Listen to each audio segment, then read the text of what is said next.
The 11th hour of the morning, September 16, 1994. The sun hangs high and white over Rua, Zimbabwe, a satellite town sleeping in the heat-shimmer haze east of Harare. Here, the world feels old, grounded in red earth and granite copias that have watched millennia crawl by. At the Ariel School, a private primary institution catering to a diverse student body, the mid-morning break is underway. It is a scene of perfect, unremarkable innocence.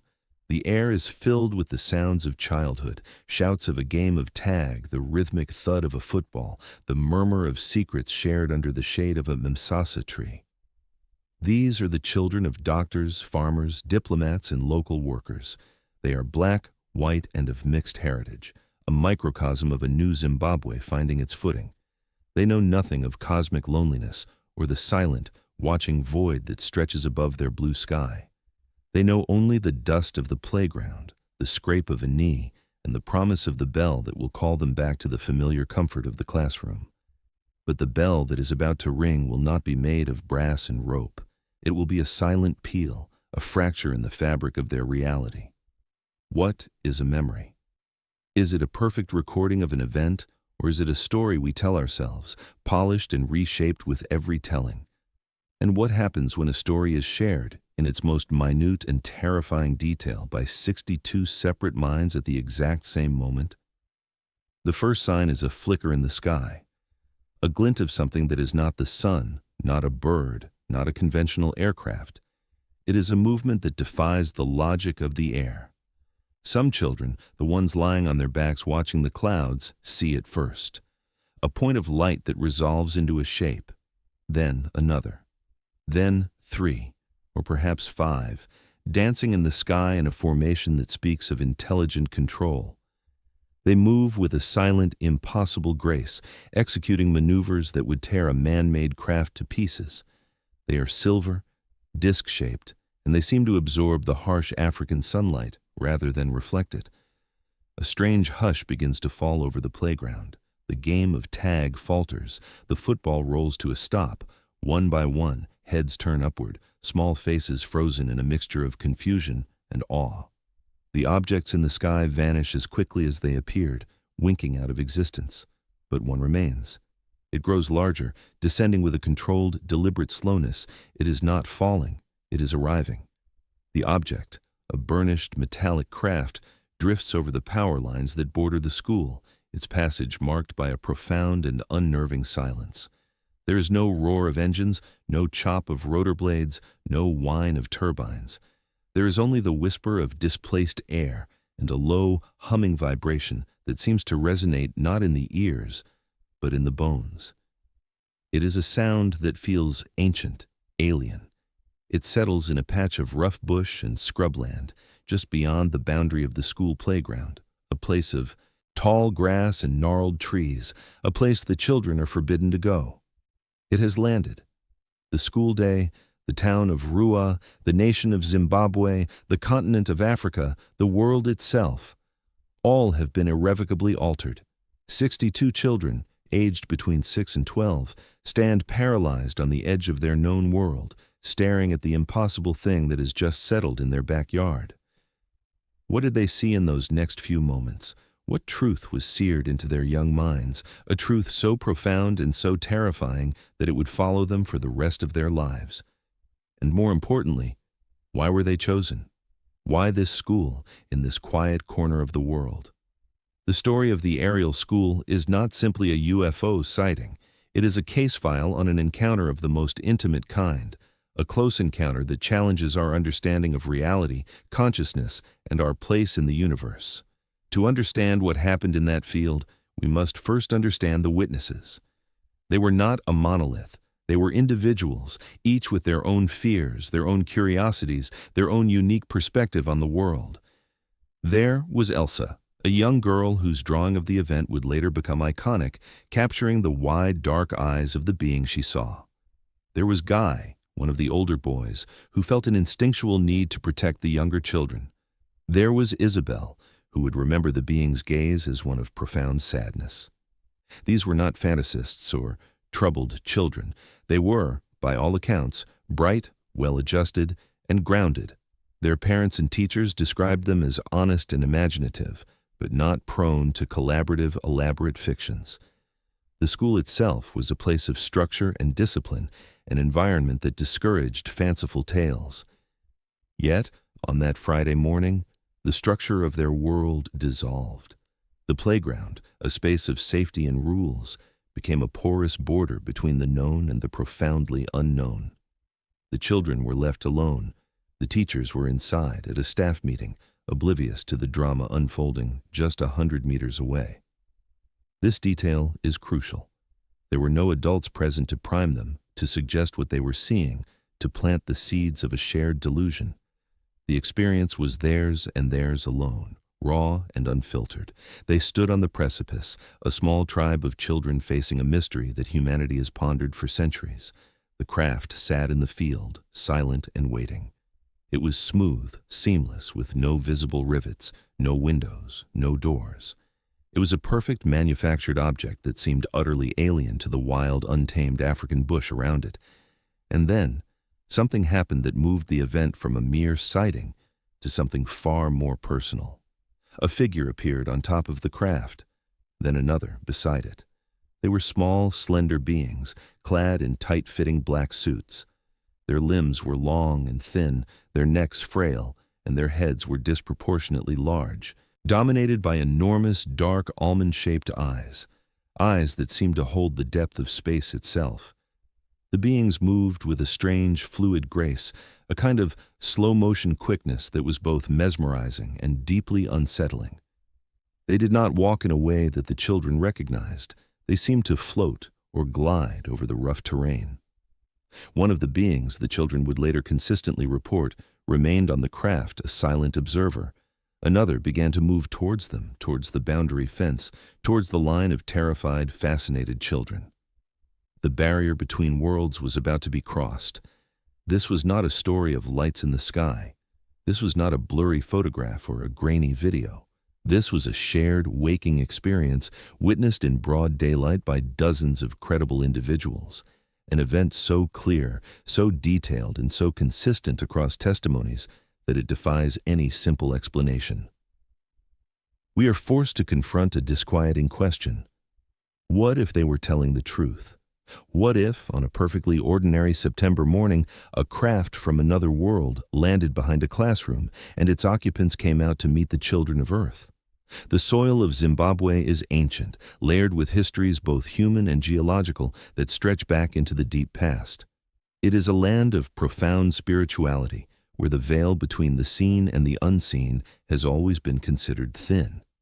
The Shona people, the largest ethnic group in the country, hold a rich cosmology populated with spirits, ancestors, and a high god, Mwari, whose voice can be heard in the wind and the rustling leaves. Their traditions are steeped in an understanding that reality is not limited to the material world. This cultural context is not a dismissal of the aerial school event, but rather a vital part of its tapestry. For centuries, stories of strange occurrences, of spirits and otherworldly beings, have been woven into the fabric of daily life. The children at Aerial School, regardless of their individual backgrounds, grew up in a world where the possibility of the extraordinary was not entirely alien. This does not mean they were predisposed to imagining flying saucers. On the contrary, the specific imagery of silver discs and large-eyed beings was largely a product of Western media, less pervasive here than in North America or Europe. Their cultural lens was different. When they looked into the field, they were not just seeing a potential spaceship. They were seeing something that resonated with a deeper, older sense of a populated living cosmos. Rua itself was a place of contrasts. It was a farming community, a place of wide-open spaces and agricultural rhythms, but it was also becoming a bedroom community for the burgeoning capital of Harare. It was a meeting point of the old Africa and the new. The Aerial School reflected this. It was a modern institution following a Western-style curriculum, yet it was set against a backdrop of immense natural and spiritual history. The children were learning about science and mathematics, about a world that could be measured and explained. But just beyond their classroom windows lay the kopjes, granite outcrops that the local Shona believe are dwelling places for spirits. This duality is central to the mystery. Was the event a visitation from another star system, a technological marvel intruding upon a primitive world? Or was it something more complex, an interaction with an intelligence that chose this specific place because of its unique spiritual resonance? The investigator who would grapple most deeply with this question was Dr. John E. Mack, a man who represented the pinnacle of Western rationalism. A professor of psychiatry at Harvard Medical School and a Pulitzer Prize-winning biographer, Mack was the epitome of the academic establishment. He was not a fringe believer or a sensationalist. His work was grounded in rigorous clinical methodology. Yet, in the years leading up to the Ariel school incident, Mack had turned his formidable intellect to one of the most controversial subjects imaginable, the alien abduction phenomenon. He had interviewed hundreds of people who claimed to have had experiences of contact, and he had come to a startling conclusion. These people were not psychotic. They were not fabricating stories. They were describing a genuine, powerful, and transformative experience that was, for reasons he could not explain, real. When news of the Rua sighting reached him, filtered through the work of pioneering local UFO researcher Cynthia Hind, Mack knew he had to investigate. Here was a case that was different. It was not a single, isolated abduction narrative recalled under hypnosis. It was a daylight event witnessed by a large group with the witnesses available for immediate interview. It was a chance to study the phenomenon in its raw, immediate state. He arrived in Zimbabwe in December 1994, 3 months after the event. The passage of time might have been a concern, a period in which the children's memories could have become contaminated or distorted. But Mack found the opposite to be true. The story had not changed. It had solidified. He, along with Cynthia Hind, spent 2 days at the school interviewing the children, their parents, and the teachers. He did not conduct group interviews, a method that can lead to conformity and suggestion. He spoke to the children individually or in small, self-selected groups of friends. He asked them to draw what they had seen. The results were staggering. Dozens of drawings produced by children who had not collaborated, all depicting the same core elements: a silver, saucer-like craft, one or more small beings with large, black, slanted eyes, and a profound sense of a message being conveyed. The consistency was chilling. A 6-year-old's crayon scribble showed the same fundamental details as a 12-year-old's more sophisticated pencil sketch. They drew the being's thin limbs, their lack of AEO, discernible nose or mouth, and most of all, those penetrating eyes. When Mack asked them what they felt during the encounter, the answers were not simple. They spoke of fear, a primal terror at the sight of something so utterly alien, but they also spoke of curiosity. And most strangely, many of them, particularly the older ones, described a feeling of connection, of a communication that bypassed words. They felt a message being projected directly into their minds. It was a message of warning. The beings, they said, showed them images or instilled in them a feeling of a future Earth ravaged by pollution and technological misuse. They were being told that humanity was on the wrong path, that we were destroying our beautiful world. This theme, the environmental or ecological message, is a recurring one in contact narratives, but to hear it expressed with such clarity and consistency by a group of young children in a remote African school was unprecedented. What does it mean for a child to be confronted with such a concept? They were not activists or environmental scientists. They were children concerned with homework and games. Yet they spoke of planetary destruction with a solemnity and conviction that unnerved Mack. He saw in them a kind of post-traumatic stress, but also a post-traumatic wisdom. They were no longer just children of Rua. They were children who had looked into the eyes of the other and been given a terrible and profound burden. The landscape of Rua, with its ancient rocks and whispering grasslands, had borne witness to a new kind of prophecy, delivered not by a shaman or a spirit medium, but by silent visitors from an unknown realm, and received by the most innocent of messengers. The question for Mack, and for us, was no longer simply, did this happen? But why did this happen? Why deliver a message of such cosmic importance to a group of school children, alone and unsupervised, on a Friday morning? Was it a deliberate choice? Were children seen as more receptive, their minds not yet hardened by the cynicism and disbelief of adulthood? Or was it something else entirely, a chance encounter whose meaning we can only guess at? The encounter was a stone thrown into the placid pond of their childhoods, and the ripples would spread across their lives, across the decades, and across the world, forever changing our understanding of what is possible. The object did not crash. It did not skid or burn or gouge a scar into the earth. It settled with the impossible delicacy of a falling leaf.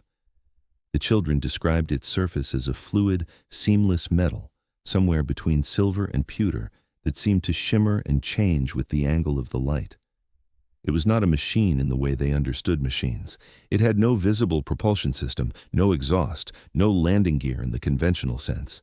It simply rested on the ground, its presence a silent violation of the laws of physics as they had been taught in their science classes. A low, resonant hum emanated from it, a sound that was felt as much as heard, a thrumming that seemed to tune the very air to a different frequency. The world outside this humming bubble seemed to recede, to become distant and muffled. The ordinary sounds of the school, the distant traffic, the cry of a lilac-breasted roller, all were swallowed by this pervasive alien vibration. The children stood frozen at the edge of the playground, a ragged line of brightly colored school uniforms against the dry, pale grass of the boundary. The fence, a simple wire construction meant to keep them in and stray animals out, now felt like the shore of a vast and unknown ocean. They were transfixed. The initial impulse to run, to scream for a teacher, was overridden by a powerful, paralytic sense of awe and a deep, instinctual curiosity. This was not a monster from a nightmare. It was something else. It was strange, yes, but it was also beautiful. It was perfect. The air grew thick and heavy, charged with an unseen energy. And then, the hatch. Or rather, the lack of one. A section of the craft's seamless hull simply dilated, opening like an iris, revealing a dark interior. From this darkness, a figure emerged. It did not step out. It flowed out, appearing on the upper surface of the disk. The children's descriptions given independently converged on a startlingly consistent image. The being was small, perhaps the height of a 10-year-old child, but its proportions were utterly inhuman. Its head was large, pear-shaped, and dominated by two immense black liquid eyes. The eyes were the focal point of every testimony. They were described as deep, ancient, and filled with a profound intelligence. They had no pupils, no sclera, just an endless obsidian depth. The being's body was slender, almost frail, with long, thin arms that ended in hands with 3 or 4 long fingers. It was encased in a one-piece, form-fitting black garment that shimmered like wet stone. A second figure appeared beside the first, identical in every detail. For a moment, they simply stood there, atop their silent craft, observing the line of small, colorful humans who stared back at them. What did they see? Did they see fear? Wonder? Did they recognize the nascent intelligence, the fragile consciousness of the beings before them? One of the entities remained on the craft, a still and watchful sentinel. The other moved. It did not use a ramp or a ladder. It descended from the craft as if stepping down an invisible stair, its feet never seeming to quite touch the ground. It glided over the rough, uneven terrain with a preternatural smoothness, its movements economical and precise. It began to move towards the school, towards the fence, towards the children. The collective breath of 62 children was held in a single, shared moment of suspended time. The being moved with a purpose, its large head turning slowly from side to side, its gaze sweeping across the young faces. It seemed to be looking at each of them, into each of them.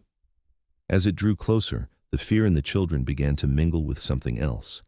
The being did not appear aggressive, it did not seem hostile. Its posture, its movements, its entire demeanor conveyed a sense of calm, deliberate inquiry. It was an explorer, a scientist, perhaps an artist, studying a new and fascinating life form. Some of the children began to cry, overwhelmed by the sheer ontological shock of the moment. Others felt a strange sense of calm wash over them. A few of the older boys, feeling a surge of protective instinct, began to shepherd the younger, more frightened children back toward the school building. But no one turned away completely. They could not. They were held captive by the impossible reality unfolding before them. The being stopped about the length of a football pitch away from the fence. It stood perfectly still, its huge eyes fixed on the children. And then, the communication began. It was not auditory. The being's thin slit of a mouth did not move. There were no words spoken, no sounds made. Instead, the children began to receive impressions, images, and feelings directly in their minds. It was a torrent of information, a flood of emotion and knowledge that was both overwhelming and profoundly intimate. It felt, as one child would later describe it, like a movie playing inside her head. The images were stark and terrifying. They saw visions of a world choking on its own waste, of polluted rivers and dead forests. They saw cities crumbling into ruin, not from war, but from neglect and environmental collapse. They saw a future where the human race had failed, where our technological prowess had outstripped our wisdom, leading us down a path of self-destruction. The message was unambiguous. You are harming your world. You must change your ways. Alongside these apocalyptic visions came a profound feeling of sadness. It was not their sadness, but the beings'. They felt its sorrow for the planet, for the foolish, beautiful, self-destructive creatures who lived upon it. It was a feeling of deep empathy and urgent concern. Why them? Why show this to children? Perhaps because children are the future. Perhaps because their minds are more open, more capable of accepting a truth that adults with their rigid worldviews and vested interests would immediately reject. The being was planting a seed of awareness that it hoped would blossom as these children grew into adulthood. It was a desperate, long-shot attempt at communication, a message in a bottle thrown across a cosmic ocean, delivered not to the leaders of the world, but to its inheritors. The encounter lasted for what the children estimated to be about 15 minutes. To them, it felt like an eternity and an instant all at once. Then, as suddenly as it began, it was over. The being that had approached them glided back to the craft. It ascended to the top of the disk, rejoining its companion. The opening in. The hull dilated and then sealed, leaving no trace of a seam. The low humming intensified for a moment, and then the craft lifted from the ground, perfectly silent. It rose vertically, hovered for a moment over the spot where it had rested, and then shot off into the sky at a speed that defied belief. It did not accelerate, it was simply there. And then it was gone, a silver glint that vanished into the deep, indifferent blue. The silence it left behind was heavier, more profound than the silence that had preceded it. The playground was still. The 62 children stood in the sudden ringing quiet, their minds reeling, their hearts pounding.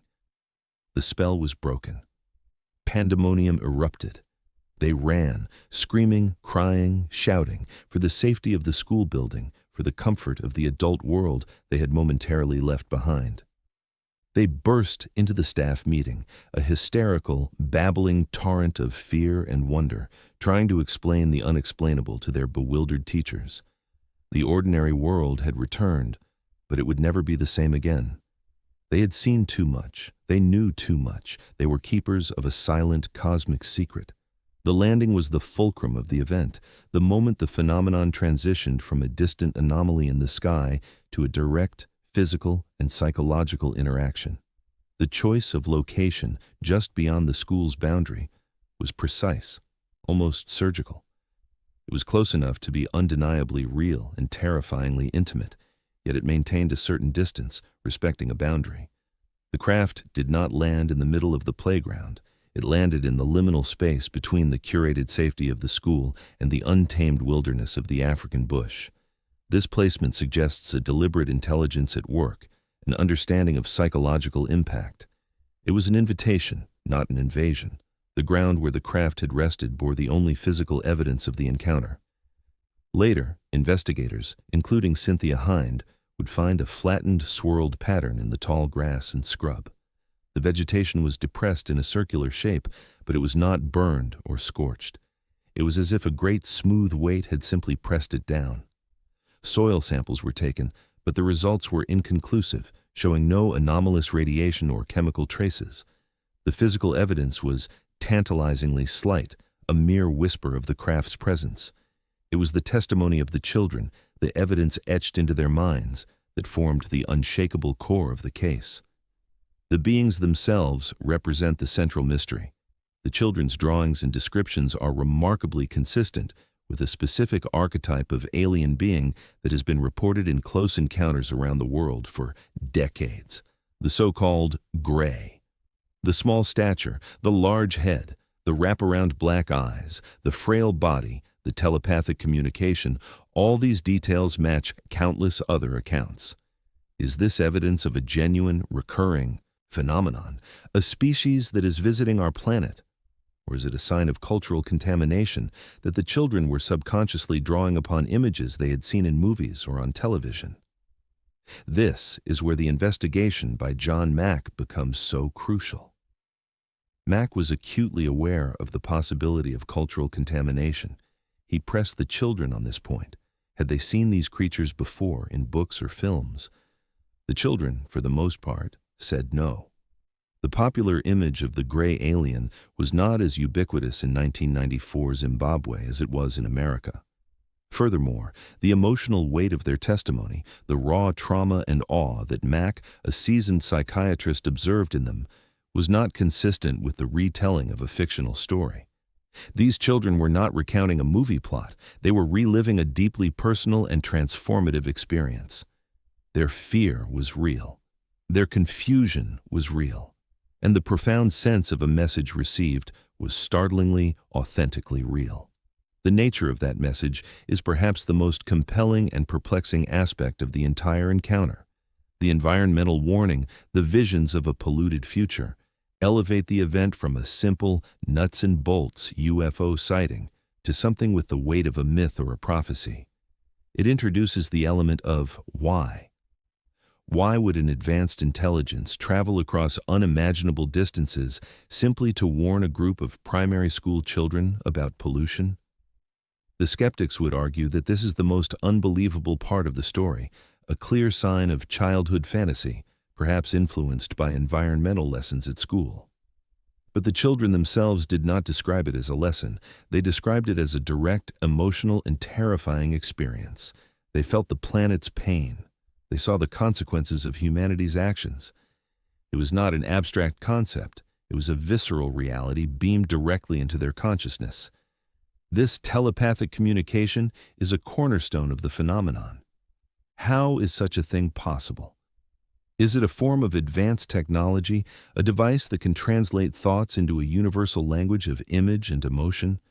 Or is it a natural biological ability of these beings, a form of communication as normal for them, as spoken language is for us?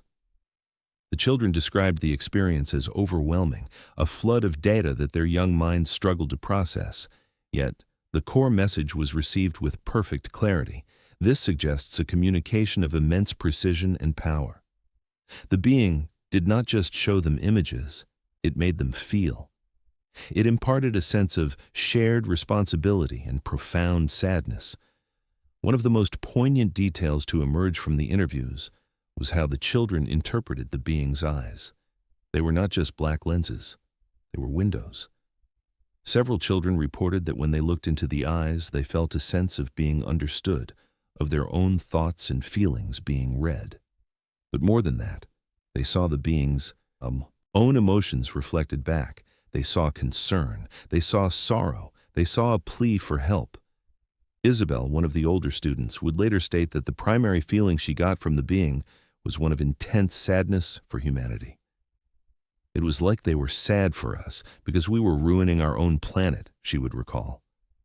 This transforms the narrative. The beings were not cold, detached observers or clinical scientists. They were empathetic, emotionally engaged participants in the encounter. They were not just delivering a warning, they were making an appeal. This emotional depth is what makes the Ariel school case so difficult to dismiss. It is one thing to explain away a light in the sky or even a metallic craft. It is another thing entirely to explain away a shared, complex emotional and telepathic experience reported with such consistency by 62 separate witnesses. The event becomes a psychological and philosophical puzzle. What kind of intelligence operates in this way? What is its relationship to humanity? Are they guardians, ancestors, or something far stranger, something for which we have no name? The landing and the emergence of the beings shattered the mundane reality of the school day. But the communication, the silent transmission of a terrible and beautiful message, shattered the children's understanding of the universe and their place within it. They were no longer simply residents of a small town in Zimbabwe. They had become unwilling ambassadors, tiny conduits for a message of cosmic importance. The weight of that knowledge, the burden of that 15-minute encounter, would prove to be a heavy one, shaping the course of their lives in ways they could never have imagined as they played in the sun on that ordinary September morning. The aftermath of the aerial school encounter was not a single event, but a slow, unfolding process that rippled through the lives of the children, the school, and the wider community. In the immediate moments following the craft's departure, the school was plunged into chaos. The children's frantic, terrified accounts were met with disbelief and confusion by the teachers. The headmaster, Colin Mackey, was initially skeptical, assuming it was a prank or a case of mass hysteria sparked by a strange reflection or a passing aircraft. But the sheer number of witnesses and the palpable, genuine terror in their eyes gave him pause. He could not dismiss it out of hand. He asked the children to go back to their classrooms and draw what they had seen. This simple, brilliant act of pedagogy would become the cornerstone of the investigation. It allowed the children to express their experience immediately, before their memories could be influenced by discussion or adult interpretation. The drawings they produced that day, and in the days that followed, are among the most compelling pieces of evidence in the history of ufology. They are not the crude, generic flying saucers of pulp magazines. They are detailed, specific, and eerily consistent. The shape of the craft, the number and appearance of the beings, the way they moved, all these core elements were replicated again and again in the artwork of children of different ages and backgrounds. The drawings became a visual chorus, a silent, powerful testimony to a shared reality. Cynthia Hind, a respected journalist and Africa's leading UFO investigator, was the first researcher on the scene. She arrived at the school within days, conducting careful, methodical interviews. Hind was a meticulous investigator, not prone to sensationalism. She understood the importance of gathering the testimony while it was fresh. She found the children to be credible, articulate, and unwavering in their accounts. The story did not grow or change in the telling. It remained fixed, detailed, and consistent from child to child. Her initial reports brought the case to the attention of the international research community, and ultimately to the man who would define its legacy, John E. Mack. Mack's arrival in December 1994 transformed the aerial school sighting from a local curiosity into a globally significant event. His credentials as a Harvard psychiatrist lent the case an unprecedented level of academic credibility. He was not interested in proving or disproving the existence of aliens. He was interested in the human experience of the phenomenon. What did it mean for these children? How had it affected them? He approached them not as a UFO hunter, but as a therapist and a researcher of consciousness. His videotaped interviews are extraordinary documents. They show children grappling with an experience that transcends their vocabulary. They struggle to describe the telepathic communication, the alien anatomy, the impossible technology. Yet, through their stumbles and pauses, a coherent, unified narrative emerges. Mack was particularly struck by the consistency of the emotional tone.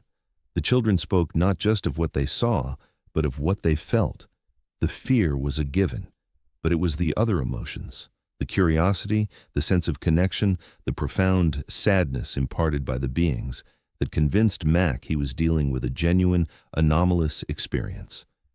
He concluded that the children were not lying, nor were they suffering from a shared delusion. Mass hysteria, the go-to explanation for such events, simply did not fit the facts. Hysteria tends to amplify and distort a story, with details becoming more exaggerated over time. In this case, the story remained stable and consistent. Furthermore, the children's drawings and verbal accounts contain specific, shared details that are unlikely to emerge from a collective fantasy. The official response from Zimbabwean authorities was muted, almost non-existent. There was no formal government investigation, no military scramble, no public statement. The event was largely treated as a local news story, a curiosity that quickly faded from the headlines. This lack of an official reaction is, in itself, telling. Was it a sign that the authorities knew more than they were willing to admit and chose a strategy of silence? Or was it simply that, in a country grappling with significant political and economic challenges, a story about a spaceship landing behind a school was not a high priority? This official silence created a vacuum, one that was filled by the voices of the witnesses and the investigators. But the academic world was not so silent. When John Mack returned to Harvard and began to present his findings, he was met with ridicule and hostility. His colleagues, the guardians of institutional reason, could not accept his conclusions. They accused him of being credulous, of leading the witnesses, of abandoning scientific objectivity. The dean of Harvard Medical School launched an unprecedented secret 14-month inquiry into Mack's clinical competence and professional judgment. It was a modern-day inquisition, an attempt by the establishment to silence a heretic who dared to suggest that reality was larger and stranger than their models allowed. Mack defended his work vigorously. He argued that the Western materialistic worldview was too narrow to encompass the full spectrum of human experience. He pointed to the evidence, to the consistency of the children's testimony, to the profound psychological transformations they had undergone. In the end, the Harvard committee reaffirmed Mack's academic freedom to study what he wished, but the damage to his reputation was done. He was marginalized, labeled as the UFO shrink. His ordeal served as a chilling warning to other academics who might be tempted to investigate such phenomena with an open mind. The authority, in this case, was not a shadowy government agency, but the equally powerful institution of mainstream science, which acted to protect its own dogmas by attempting to discredit a respected member who had strayed too far from the accepted path. For the children, the aftermath was a complex mixture of validation and confusion. They had shared an incredible secret, and for a time, the world listened. But as the investigators left and the media attention faded, they were left to integrate this impossible memory into their ordinary lives. Some found it difficult to speak about, fearing ridicule from their peers. Others embraced it, feeling a sense of purpose, a responsibility to share the message they had received. The event created an invisible bond between them, a shared experience that set them apart from everyone else. They were the children who had seen the star people. As they grew into teenagers and then adults, the memory of that day remained, a vivid and unshakable touchstone in their lives. The encounter was not a dream that faded with the morning light. It was a foundational event, a moment that reconfigured their understanding of the world and their place in it. The silence of the authorities and the scorn of the academic. Establishment could not erase what they had seen with their own eyes and heard in their own minds. The true legacy of the aerial school encounter is not measured in flattened grass or inconclusive soil samples, but in the enduring, transformative impact it had on the 62 young lives it touched. Decades have passed since that bright September morning, and the children are now adults, scattered across the globe, living lives forged in the shadow of an impossible memory. For many, the event was not a fleeting curiosity, but a defining moment that shaped their beliefs, their careers, and their fundamental sense of reality. Many of the former students have spoken publicly in recent years, their voices no longer those of bewildered children, but of mature adults reflecting on a profound and life-altering experience. Their stories have not wavered. The details remain as crisp and clear as they were in 1994. The silver craft, the large black eyes, the silent telepathic warning about the environment, the core narrative is unchanged, a testament to the power and authenticity of the original experience. An English filmmaker, Randall Nickerson, spent years tracking down the witnesses for his documentary, Aerial Phenomenon. His interviews revealed the long-term psychological weight of the encounter. Some of the witnesses express a sense of frustration and isolation, the burden of carrying a truth that the world is not ready to hear. They speak of the difficulty of being believed, of the subtle and overt ridicule they sometimes faced. To have experienced something so real and so significant, only to have it dismissed as fantasy, is a unique and heavy form of trauma. Yet, alongside the frustration, there's also a sense of profound purpose. Many feel they were chosen for a reason, that they are custodians of a vital message. They speak of the event instilling in them a deep and abiding concern for the planet, a sense of ecological responsibility that has guided their adult lives. They became, in a sense, the messengers the beings intended them to be. The environmental theme, so central to their testimony, has only grown more relevant with time. In 1994, climate change and environmental collapse were concerns for scientists and activists, but not yet the pervasive global crisis they are today. The children's warning, received from an alien intelligence, now seems eerily prescient, a prophecy delivered ahead of its time. Were the beings simply showing them a possible future, or were they showing them the future that was already being written? The question haunts the narrative. The story of John Mack also forms a crucial part of the legacy. Mack, who tragically died in 2004, paid a significant professional price for his investigation. His willingness to take the children's experiences seriously, to validate their reality in the face of institutional skepticism, made him a hero to the witnesses and a pariah to many of his colleagues. His struggle with Harvard University highlighted the deep-seated resistance within mainstream academia to confronting phenomena that challenged the dominant materialistic paradigm. Mack's central thesis was that the phenomenon was real, but not necessarily in the simple physical sense of extraterrestrials visiting in spaceships. He believed it was more complex, perhaps involving an intersection of consciousness and the physical world, a phenomenon that was both psychologically and physically real. He saw the Ariel School case as a perfect example of this intersection, a tangible event that produced a profound, non-local, consciousness-altering experience. His work forces us to ask more sophisticated questions. Are we dealing with visitors from other planets, or perhaps from other dimensions? Are they aliens in the way we imagine, or are they something far stranger, an intelligence that is intertwined with our own planet and our own consciousness in ways we do not yet understand? The Ariel School encounter stands as a powerful counter-argument to the theory of mass hysteria. The sheer number of witnesses, the consistency of their accounts when interviewed separately, the specific and unusual details they described, and the lack of any obvious trigger for a shared delusion all point away from a psychological explanation. The event remains a high watermark for high strangeness, a case with an extraordinary number of credible, articulate witnesses describing a direct daylight encounter with non-human beings. It forces the honest researcher to confront a stark choice. Either dozens of children with no motive to lie and no history of fabrication spontaneously and independently invented the exact same highly detailed story, or something truly extraordinary happened in that field behind their school. When the witnesses, now in their 30s and 40s, speak of the event today, there is a deep sense of sobriety and conviction in their voices.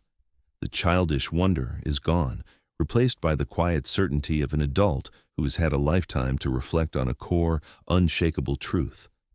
They are not seeking fame or fortune. Most, in fact, have been reluctant to speak publicly. They do so now out of a sense of duty, a feeling that the story is not theirs to keep, but a message that belongs to the world.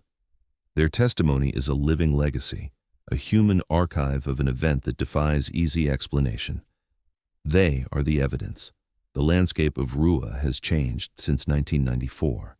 The town has grown, and new houses have been built near the school. But the patch of scrubland where the craft landed remains, a silent, unremarkable field holding an incredible secret. The Kopjes still watch over the valley, their ancient granite faces betraying nothing. The story of what happened at the Ariel School has become a modern legend, a piece of Zimbabwean folklore for the technological age. But for 62 people, it is not a legend. It is a memory. as real as the red earth beneath their feet and the vast star-filled sky above. A memory of a day when the universe reached down and whispered a warning into the minds of children. What is the final analysis of a case like the Ariel school sighting? How do we categorize an event that so stubbornly resists our known frameworks of reality? The skeptic's toolkit offers a range of potential explanations, each of which must be examined and weighed against the evidence. The first and most common dismissal is that of mass hysteria or shared delusion. This theory posits that a mundane event, perhaps the glint of a conventional aircraft, a weather balloon, or even a prank, was misinterpreted by one or two suggestible children. Their excitement and fear then spread like a virus through the playground, creating a feedback loop of escalating fantasy until a shared story was constructed. This explanation, while convenient, crumbles under scrutiny.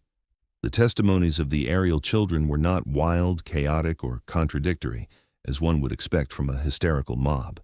They were calm, detailed, and remarkably consistent, even when the children were interviewed weeks and months apart and in isolation from one another. They agreed on specific, unusual details: the way the being moved without walking, the telepathic nature of the communication, the environmental message, and the being's large, sad eyes. This level of detail and consistency across such a large group is not a hallmark of hysteria. A second skeptical argument points to cultural contamination.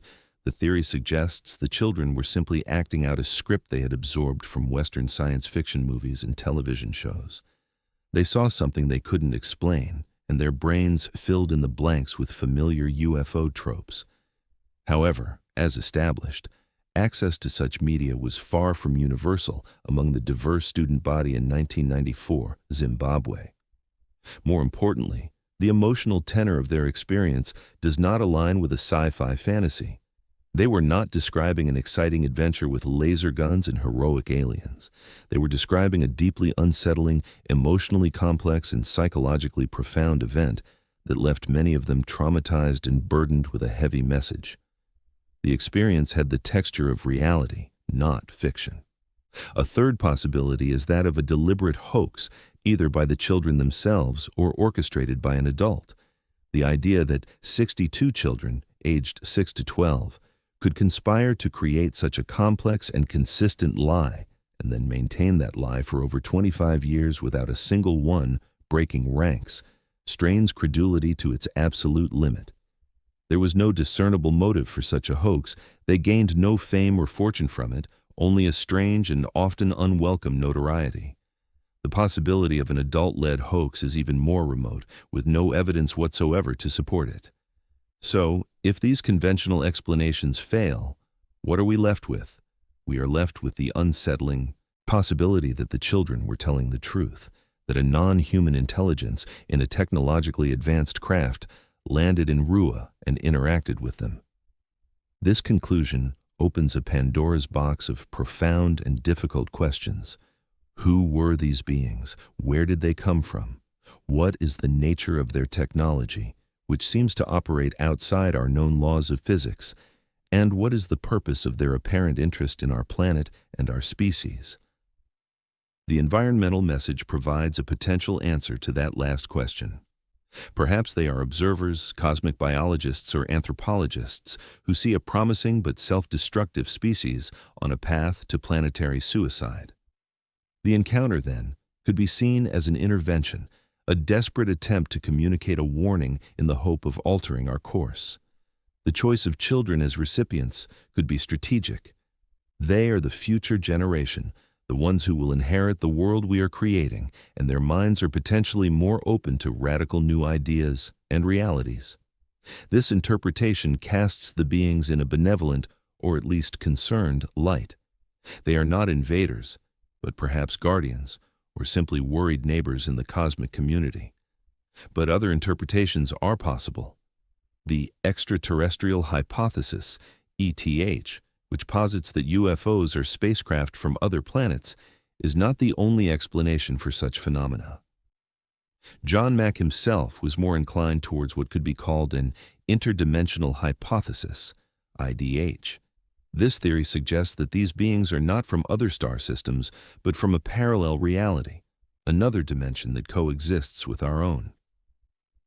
In this view, the craft is not so much a spaceship as a device for traversing dimensional barriers.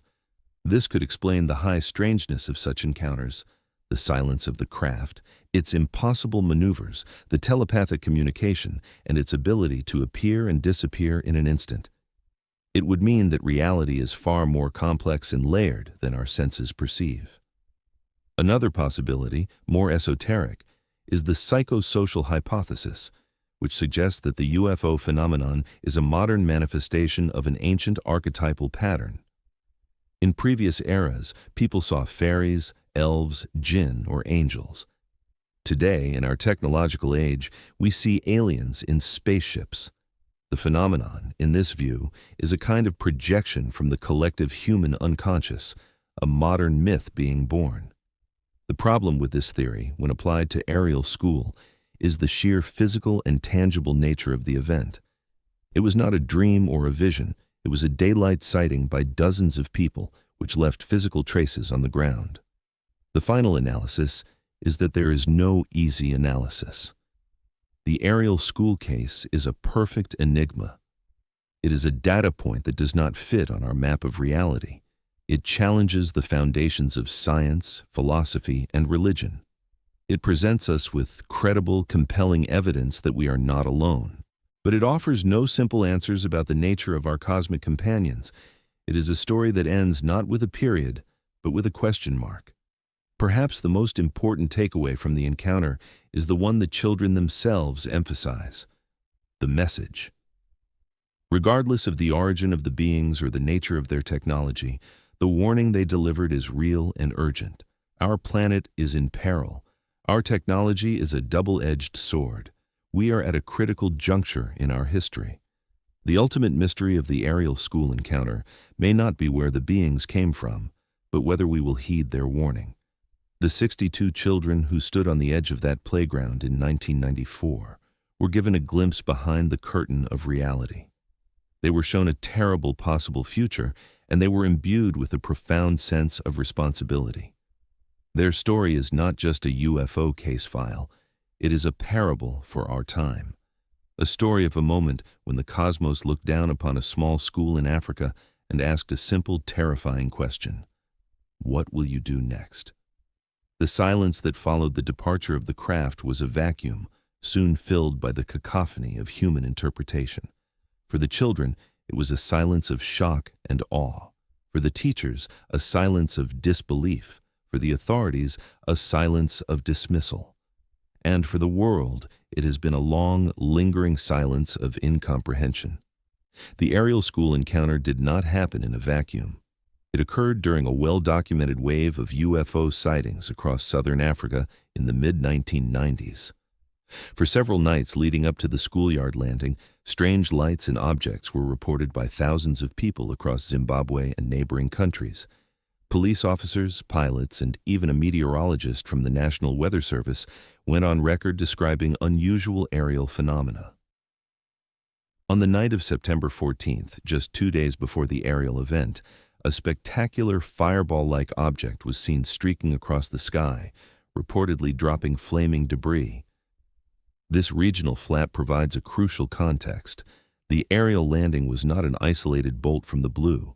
It was the crescendo of a symphony of strangeness that was already playing out across the subcontinent.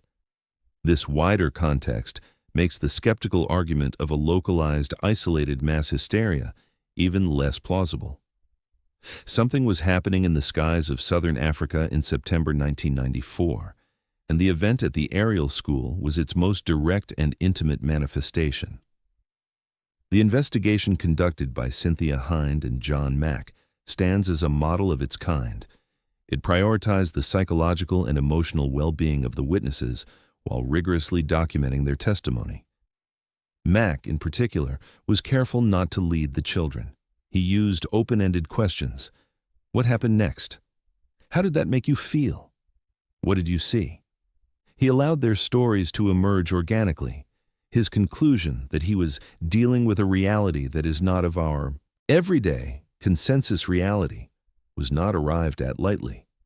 It was the reluctant conclusion of a man of science who had followed the evidence wherever it led, even when it led him to the very edge of the known world. His professional courage, in the face of academic ridicule, is a testament to his integrity. He was willing to risk his reputation to validate the experiences of these children, to insist that their reality be taken seriously. The counter-narrative, the story told by the debunkers and skeptics, is one of mundane misidentification and psychological folly. They propose a chain of events, a conventional object, perhaps the re-entry of a piece of space debris from a Russian rocket, was seen in the sky. This created a state of heightened excitement and expectation. The children, already primed by these rumors, then saw something in the field, a local eccentric, perhaps, or a reflection of light, and their overactive imaginations did the rest. This explanation is a house of cards. It requires us to believe that 62 children independently imagined the exact same highly specific details: the silver disc, the black-clad beings, the large eyes, the telepathic warning, from a mundane trigger. It ignores the fact that many of the children had not heard the news reports about the fireball 2 nights prior. It dismisses the profound and lasting emotional impact on the witnesses. It is an explanation that prioritizes the preservation of a comfortable worldview over a genuine engagement with the challenging, contradictory evidence. The true failure in the aerial case was not one of observation on the part of the children, but one of imagination on the part of the adult world. The institutions we rely on to make sense of the world, science, government, media, proved incapable of processing the event. Science, in the form of the Harvard Committee, sought to pathologize the investigator. Government remained silent. The media treated it as a sensational but ultimately frivolous silly season story. The event was too strange, too radical, too other to be integrated into our collective understanding. It was easier to dismiss it, to ridicule it, to forget it. But the children did not forget. For them, the 15 minutes of the encounter expanded to fill a lifetime. The message they received became a part of their psychological DNA. It is a message that resonates with a terrible clarity in the 21st century. The warnings of ecological devastation, of a world out of balance due to humanity's misuse of technology, are no longer the stuff of science fiction. They are the headlines of our daily news. In this light, the aerial school encounter takes on a new and urgent significance. Was it a literal visitation from extraterrestrials concerned about our planetary stewardship? Or was it something more symbolic, a projection from the collective unconscious, a planetary fever dream warning us of the cliff edge we are approaching? In the end, the distinction may not matter. The message is the medium. The truth of the warning is independent of the nature of the messenger. The legacy of the aerial encounter is this persistent, nagging question. It sits in the back of our collective consciousness, a piece of high strangeness that refuses to be explained away. It reminds us that the universe is larger, more mysterious, and more populated than our daily lives would suggest. It suggests that consciousness is more fundamental than we believe, and that communication can transcend the clumsy mechanics of sound and language. It hints at a reality where the fate of a small blue-green planet is of concern to intelligences far beyond our own. The children of aerial school were given a gift and a burden. The gift was a moment of cosmic perspective, a glimpse of the universe in all its awesome, terrifying majesty. The burden is the message they carry, a message that they have faithfully relayed for over a quarter of a century. The final question is not for them, but for us. We are the ones who were meant to hear the warning. We are the ones living in the future they were shown, and we are the ones who will decide by our actions or our inaction whether that future comes to pass. The story is told. The evidence is on the table. The witnesses have spoken. The silence that remains is our own. To truly comprehend the depth of the aerial school event, one must move beyond the simple binary of, did it happen or not, and into the more complex territory of what the event means. It functions on multiple levels simultaneously, as a case study in anomalous phenomena, as a psychological drama, and as a modern-day parable. As a case study, Its strengths are almost unparalleled.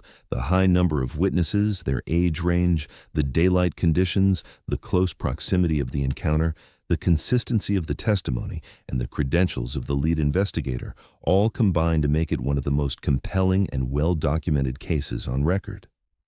It presents a formidable challenge to the extraordinary claims require extraordinary evidence maxim, because while the claim is extraordinary, the evidence in the form of dozens of coherent, consistent, and psychologically credible eyewitnesses is equally extraordinary.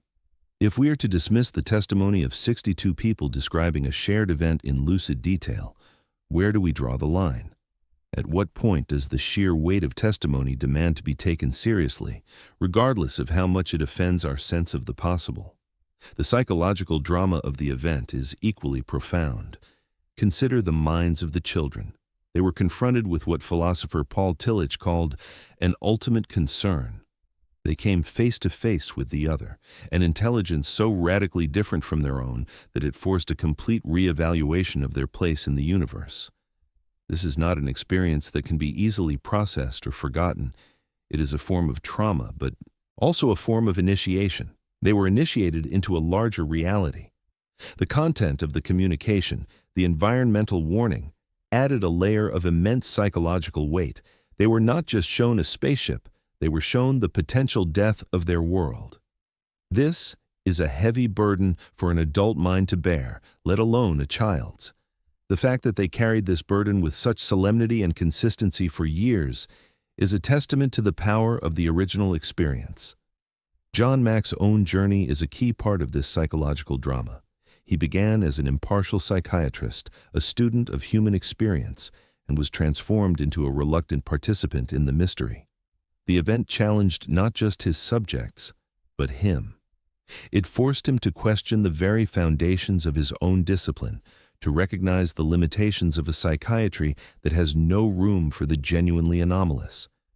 His struggle with Harvard was the struggle of a new idea, fighting to be born within a rigid and hostile system. He became a symbol of the Galileo effect, the tendency for new paradigm-shifting discoveries to be initially rejected and ridiculed by the established order. As a parable, the story is rich with symbolic meaning. A group of children, representing the innocence and future of humanity, are left alone by the adults, the establishment, the powers that be, who are busy in a meeting, oblivious to the momentous event happening outside. In this moment of unguarded innocence, a message is delivered from an outside source. The message is a warning about the self-destructive behavior of the adult world. The children then try to deliver this message to the adults, who react with disbelief and skepticism. The parable is clear. Humanity, in its arrogant, self-absorbed state, is ignoring a vital warning about its own survival, a warning that is being received by the pure of heart, but rejected by the cynical and powerful. The setting in post-colonial Zimbabwe adds another layer of meaning. It is a place where different worldviews, Western rationalism and African spirituality, coexist, often in tension. The event took place in a space that was already accustomed to the idea of a reality populated by non-human intelligences. Perhaps this made it a more fertile ground for such an encounter. It decenters the UFO narrative from its typical American and European settings, reminding us that the phenomenon is global and that different cultures may have different and equally valid ways of interpreting it. What if the beings were not extraterrestrials in the science fiction sense, but something that the Shona tradition would have a different name for? A spirit of the land, a messenger from another plane of existence? The phenomenon may be objective, but our interpretation of it is always filtered through our cultural lens. The ultimate power of the Ariel School story lies in its refusal to be neatly packaged and put away. It lingers in the mind. The image of those children standing at the fence, looking into the enormous ancient eyes of a being not of this earth, is an archetypal image. It is the moment of contact, the moment of revelation, the moment when the small personal world of the individual collides with the vast impersonal reality of the cosmos. It is a story about the fragility of our consensus reality and the courage it takes to speak a truth that others are not prepared to hear. It is a story about a message, a warning, and a choice.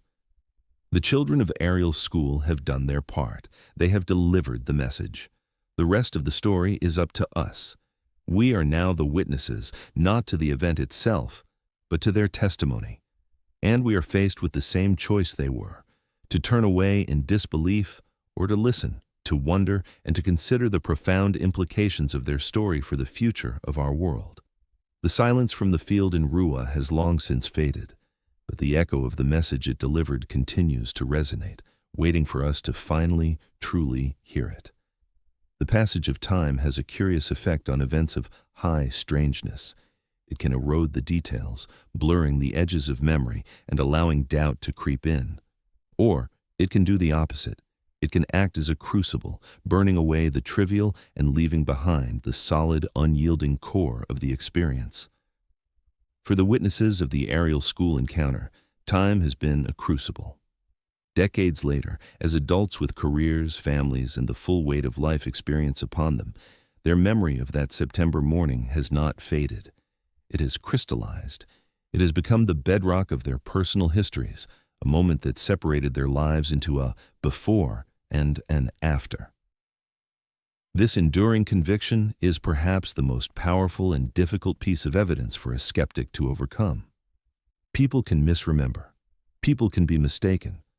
But can 62 people be mistaken in the exact same way and maintain that shared mistaken belief with unwavering certainty for more than 25 years?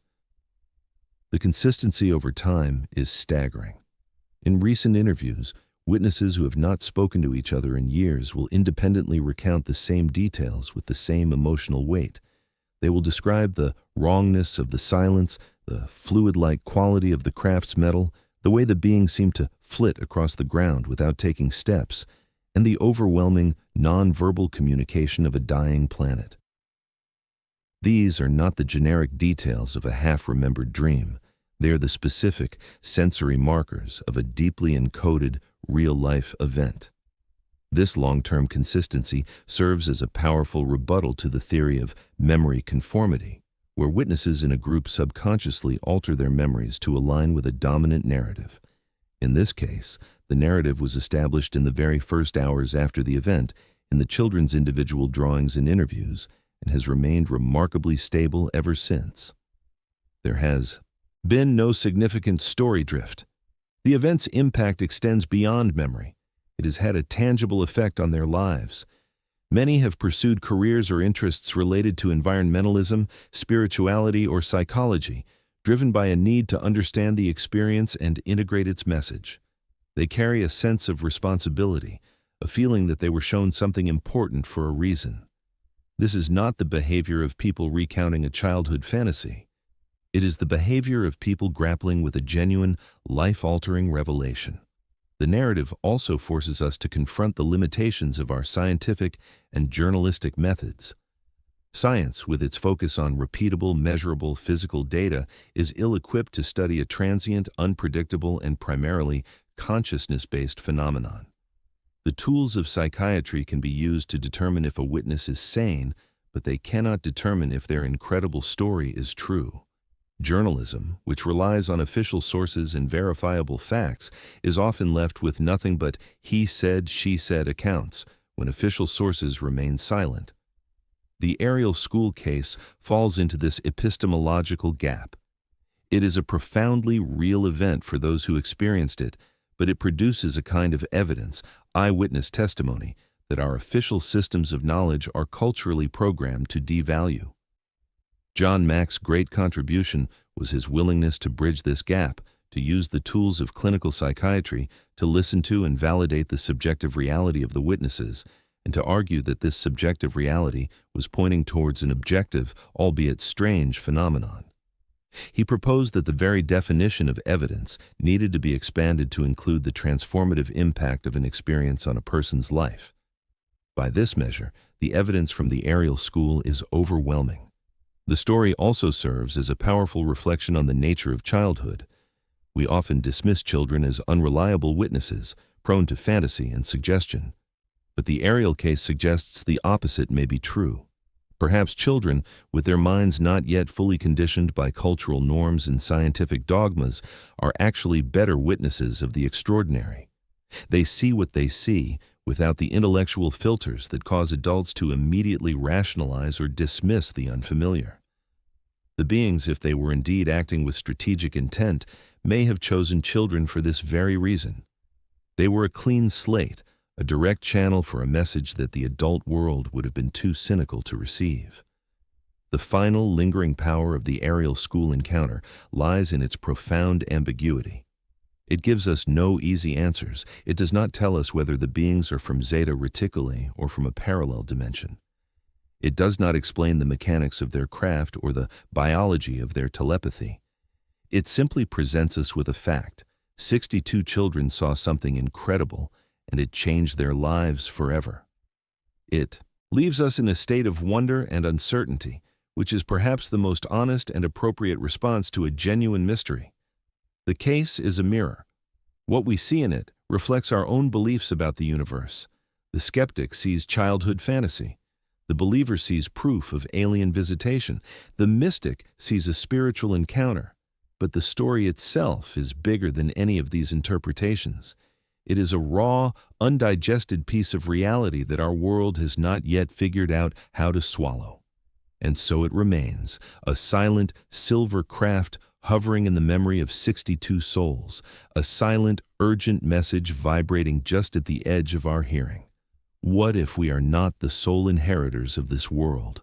What if the silent, star-dusted theater of the night sky is not empty, but is instead teeming with an audience, intelligences both ancient and vast, who have watched the flickering drama of human history unfold from a distance? And what if, on rare and momentous occasions, that audience decides to step onto the stage? The aerial school encounter suggests that such an event is not only possible, but has already occurred.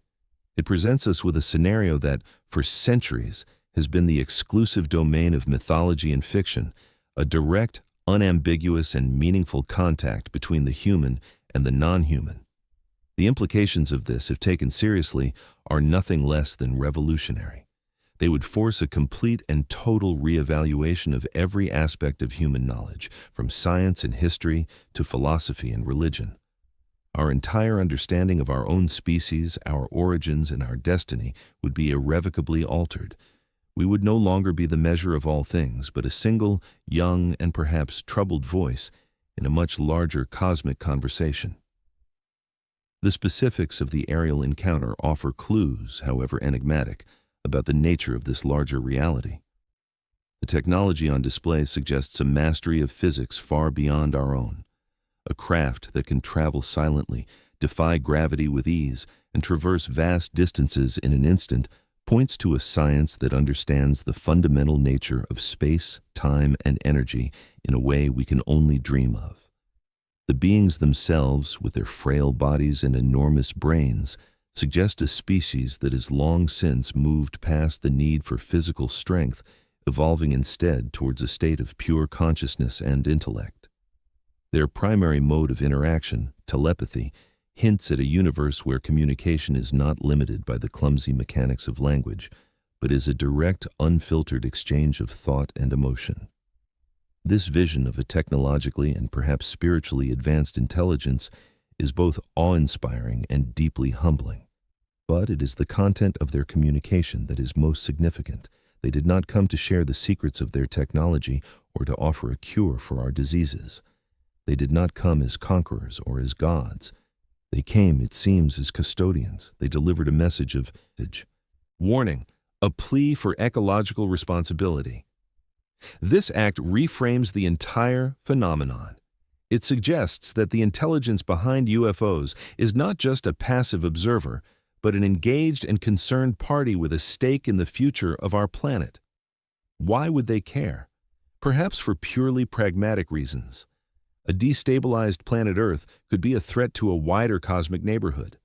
Or perhaps their motives are more altruistic.